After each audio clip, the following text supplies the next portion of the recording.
think we should take evidence from you, so if you kindly raise your right hand. Solemnly swear you testify to the truth, the whole truth, and nothing but the truth, so help you God. Yes, sir. Right. When I came into court just now, Mr. D'Angelo informed me, you informed him that you heard something in the lobby or the hallway that concerns you.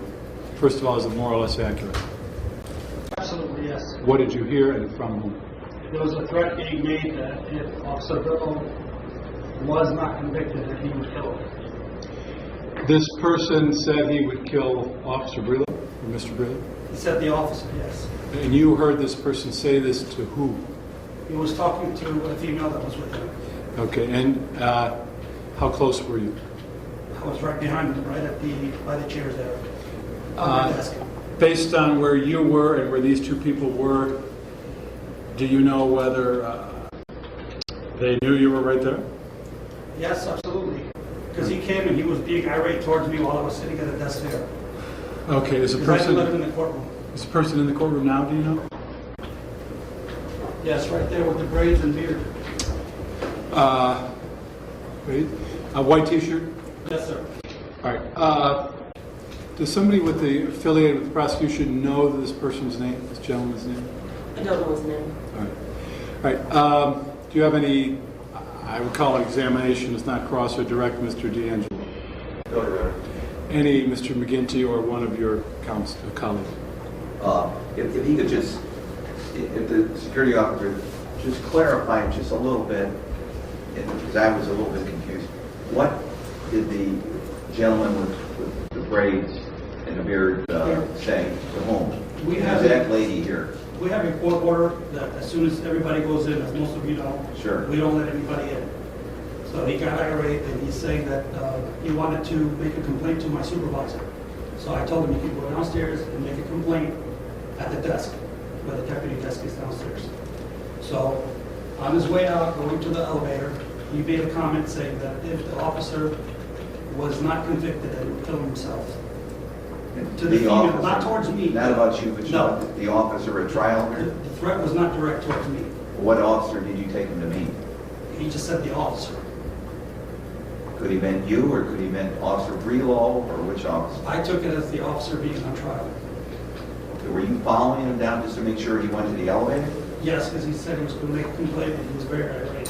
So I was watching him going into the elevator. Was he aware that you were behind him generally? He's aware that I'm out here every day.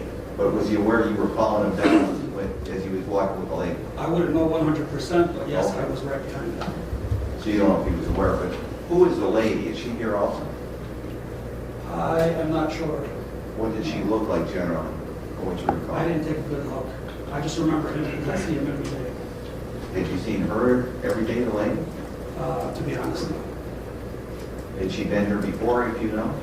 I don't know that. Was she about his age, younger or older? I don't know. Was she I just taller? remember she was a black female, that's it. Was she heavy set like he is, or was she smaller size? Small, probably. Don't remember exactly.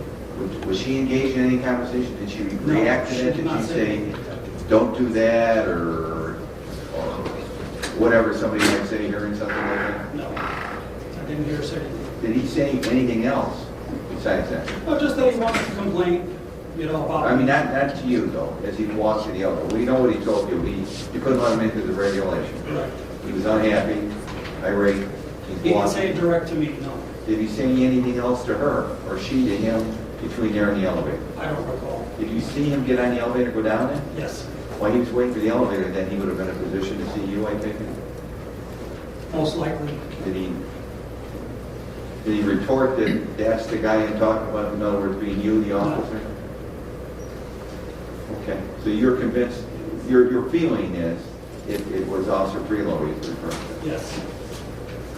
All right. Thank you, sir. We have nothing for you. Let me ask you this because I want to be sure. Yes, Your Honor. You overheard this, right? Yes. As far as you could tell, he wasn't talking to you or talking, if you know what I mean, for your benefit, like basically to mess with you. He was just making a comment in general. Right. As if you are him, what were the exact words, if you recall them? He said if the officer is not convicted, I'm going to kill him myself, and he was talking about something about his sister. being his sister was killed. Okay. Don't remember exact words, but that was what it was about. His sister was killed by who? A police officer? Yes. All right. He was saying that was my sister, basically. That was my sister. Well, anything else you heard that is that you think we should take into account when deciding how to handle this situation? Basically, just for security reasons, the officer, in my opinion, shouldn't be in any contact in the public area there. You mean the defendant? The defendant, yes. Right. Okay. Finally, I don't know this gentleman's name. I have seen him in here, if not every day. I've certainly seen him in here a lot. The woman who he was speaking to, is she another person who has attended regularly? I don't remember that. Okay. All right.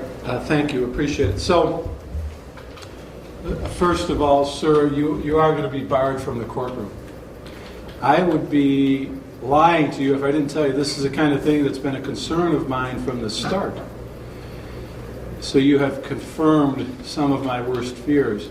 Second, now I'm not part of the executive branch of government, but we have deputy sheriffs here who are, and frankly the prosecutor who is.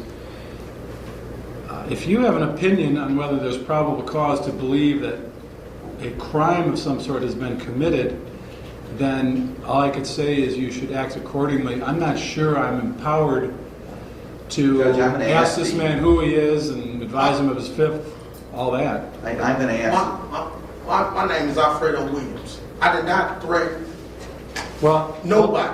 hold on, because just hold on. Here's what I want you to know before you say anything. If what I just heard is true, it is quite possible you committed a crime, a felony even. So, you have a Fifth Amendment right not to incriminate yourself, not to speak. You have a Fifth Amendment right to remain silent. So, you are welcome, I suppose, if you want to address what was just said about you. But be advised, and I don't have any power over this. As I said, I'm not part of the executive branch of government. But be advised that it's possible you could be charged with a crime.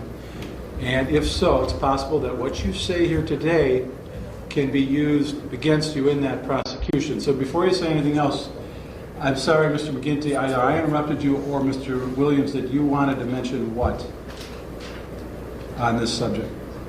if he's completed, I'm going to ask the sheriff to accompany Mr. Williams out to their offices and question and review this.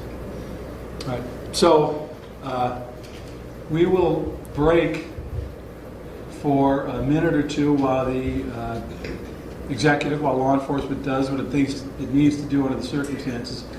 But Mr. Williams, I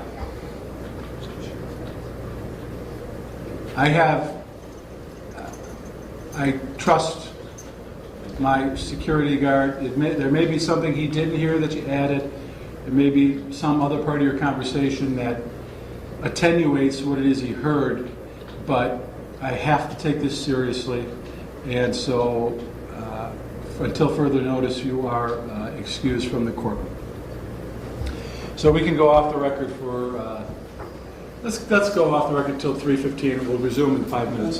Thank you.